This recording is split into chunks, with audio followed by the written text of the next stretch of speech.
33,000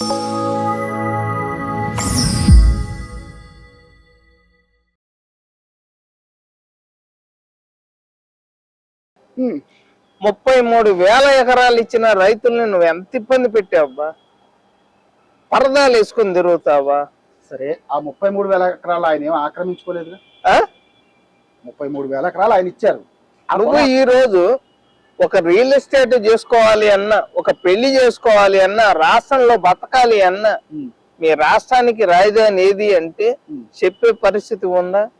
అమరావతి, కర్నూలు, వైజాగ్ 3 ఉన్నాయి కదండి. తెలంగాణకి ఏదండి క్యాపిటల్? హైదరాబాద్. ఈ తమిళనాడుకి ఏది క్యాపిటల్? చెన్నై. బెంగళూరు, కర్ణాటకకి ఏది క్యాపిటల్? బెంగళూరు. మరి మాకెందుకండి ఇద్దరిద్దరం? దగ్గరికి వచ్చేటప్పుడు ఇక్కడ రెండో ఆప్షన్ లేదు, కానీ రెండో క్యాపిటల్ టైప్ లో చెన్నైకి తిరుచి ఒకటి ఉందండి. ఎక్కడుందండి? అఫీషియల్ కాదు. ఇప్పుడు బెంగళూరుకి మైసూరు ఉందండి. ఆ రకంగా ఈయన ఏదైనా ప్లాన్ చేసాడు.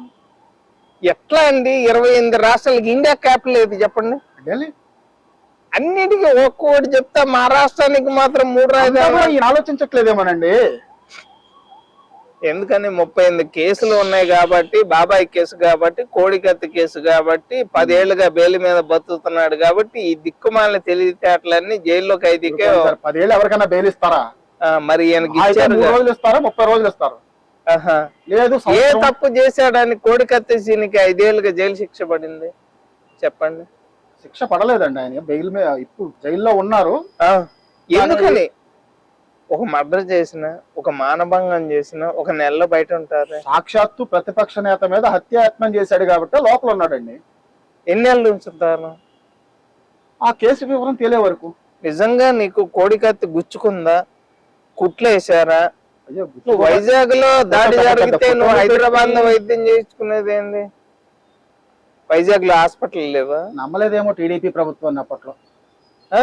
అప్పట్లో టీడీపీ ప్రభుత్వం నమ్మలేక హైదరాబాద్ వచ్చారు ఆయన. నువ్వు అప్పుడు టీడీపీని నమ్మలేదు, పోలీసుల్ని నమ్మలేదు అన్నావు. ఆంధ్రప్రదేశ్ పోలీసులు నేను నమ్మను అన్నాడు.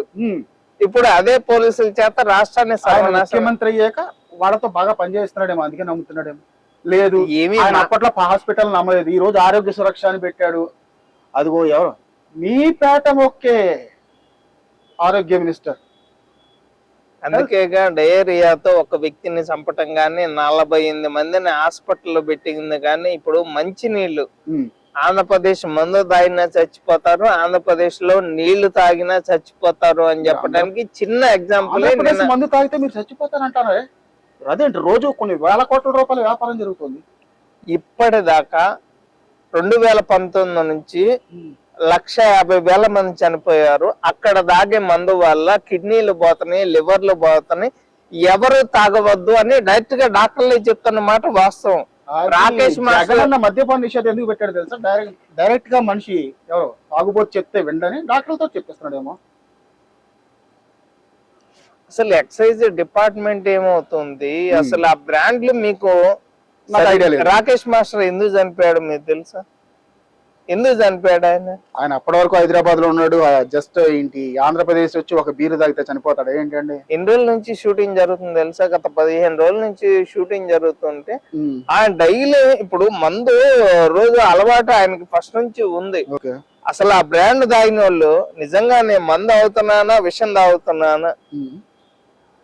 నాకు ఇప్పటికీ ఏపీలో గుంటూరులో వాళ్ళు ఫోన్ చేసి, అరే ఈ మందు తాగలేకపోతున్నాం, 2 బాటిల్ తీసుకురారా. బ్లెండర్ స్పైడ్ కానీ, మ్యాక్షన్ హౌస్ కానీ. బ్లెండర్ స్పైడ్, మ్యాక్షన్ హౌస్ లేవా మీ దగ్గర? ఉండవా? ఆ స్టిక్కర్లు ఉంటాయి, బ్రాండ్ వేరేగా ఉంటుంది. స్టిక్కర్లు మాత్రమే ఉంటాయి, వాటి మీద స్టిక్కర్లే ఉంటాయి. ఆ రేట్లు గానీ, లైసెన్సులు గానీ ఎక్కడ పూర్తి వ్యతిరేకం. అసలు ఆ బ్రాండ్ లో కూలింగ్ ఉండదు. స్పైడ్ అనేది, మ్యాక్షన్ హౌస్ అనేది ఒక ట్రేడ్ మార్క్ అండి. దాన్ని మనం ఏం చేయగలం? ట్రేడ్ మార్క్ కాదండి. మీకు దాన్ని ఏదైనా మాల్ ఫంక్షనింగ్ చేస్తే వాళ్ళు కేసు వేస్తారండి మీ ముఖ్యమంత్రి గారి మీద. ఎవరు? ఆ మ్యాన్షన్ హౌస్ కానీ, బ్రాండ్ స్పైడ్ కానీ, #1 బ్రాండ్స్ ఏదైనా సరే. నిజంగా కేసు వేసే వాళ్ళైతే 2019 నుంచి ఇప్పటిదాకా 150,000 మంది చచ్చిపోరు. ఎంత మంది చనిపోతున్నారు? ఆ మందు వల్ల కాదంటారా? దాని గురించి ఎవరన్నా మాట్లాడుతున్నారా? మీ మీడియా వాళ్ళు మా దగ్గరకు వచ్చి మైకులు పెడుతున్నారు కానీ కల్తీ మద్యం ఉంది అక్కడ చచ్చిపోతున్నారు అన్నా కూడా మీకు అంత ధైర్యం లేదు కదండి. ఏపీకి వెళ్ళి సాక్షి ఛానల్లో తప్ప వైఎస్ఆర్ కాంగ్రెస్ పార్టీ 150 మంది ఎమ్మెల్యేలు ఇంక ఏ ఛానల్ తో మాట్లాడరు. వాళ్ళ ముందు కేవలం సాక్షి ఛానలే క్వశ్చన్లు వాడే వేస్తాడు, ఆన్సర్లు వాడే చెప్తాడు సాక్షి వాడే. మీరు వీటికే సమాధానం చెప్పాలి. నెక్స్ట్ టైం వైసీపీ ఎమ్మెల్యేనే చేస్తానండి, ఇంటర్వ్యూ చేస్తానండి. నన్ను కాదండి, రాష్ట్రంలో ఉన్న పరిస్థితులు ఎంత ఘోరంగా ఉన్నాయి అని ప్రజలందరికీ, అసలు పక్క రాష్ట్రాలు కూడా ఇప్పుడు ఏపీ ఎలక్షన్ల కోసం ఎదురు చూస్తున్న మాట వాస్తవం. వాళ్ళు ఏందండి అసెంబ్లీ ఎందుకు పెడుతున్నారు సమావేశాలు? బూతులు తిట్టడానికి, రాష్ట్రంలో ఉన్న సమస్యల కోసం కాదు.